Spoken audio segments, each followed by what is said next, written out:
The bells are ringing outside. Maybe you should just put that on my American Idol audition. Yeah? Let's scrap all of this. Yeah. And just do my American Idol audition. Awesome. Great. Happy Sunday, my friends. It's Susie Moore here, and I'm so excited to be talking to you today about the sore subject of rejection. This is something very few people feel comfortable talking about, but something that escapes no one's life. The word rejection alone stings. There's perhaps no greater human fear than being refused, denied, and dismissed, especially when we really care about what we've put out there, whether it's our hearts, our work, or our ideas. As a writer, a former sales director for a Fortune 500 company, and a human being, I've been rejected on many levels and under many circumstances. It never feels like a good thing, at least at the time. What we don't understand about rejection, however, is that it's often simply temporary, sooner or later somehow helpful, or a simple course correct.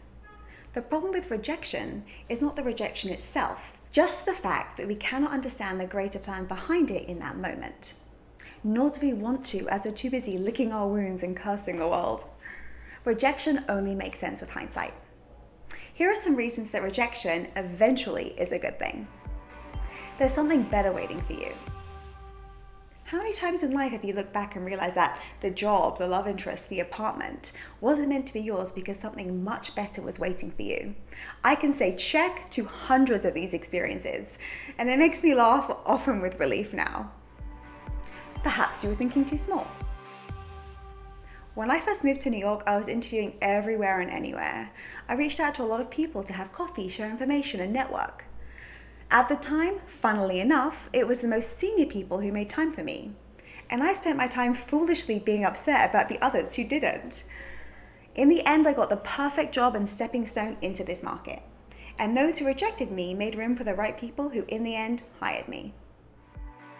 It's rarely personal. The truth is, when we're brushed off, the vast majority of the time, it's not even about us. The person who rejects us is simply focused on other things. What we perceive to be rejection is often not even rejection at all, just not the right timing. You learn a lesson and reevaluate. Rejection really helps us evaluate. I was fired from my first job as an administrator. I hate numbers, I'm not detail focused, and I'm lousy in a support role. This rejection made me realize what I'm not suited to and made me assess what I'm good at. My subsequent careers have been rewarding, fulfilling, and awesome. I needed the wake-up call to get out of what was for me a completely unfitting job. It makes you empathetic to others. Experiencing suffering makes us kinder to other people. Next time we need to let someone down, having experienced being let down ourselves, we're much more likely to be gentle and kind. For this reason, as Oprah says, no experience is wasted. So you're rejected. So what? You're still alive. The old saying that what does not kill us makes us stronger can be true, particularly when pertaining to rejection. When I look back at the no's, the lack of responses, and the disappointments I've had in my life, I appreciate how much I've overcome. It makes me feel strong and more resilient in the face of more rejection. And in life, rejection is always guaranteed. So what is in fact one of my favorite questions I ask myself for a little perspective. You're never alone in facing rejection either. Anna Wintour was fired by Harper's Bazaar. Oprah Winfrey was pulled off air as an evening news reporter and told she was unfit for TV. Michael Jordan was cut from his high school basketball team. Walt Disney was fired from a local newspaper when his editor told him he lacked imagination. Mark Cuban was fired from his job at a computer store, and that was the last day that he ever worked for anyone else. J.K. Rowling admitted that Harry Potter was rejected by 12 publishing houses. Here is what she had to say about failure and rejection in her Harvard commencement speech in 2011. Failure in life is inevitable.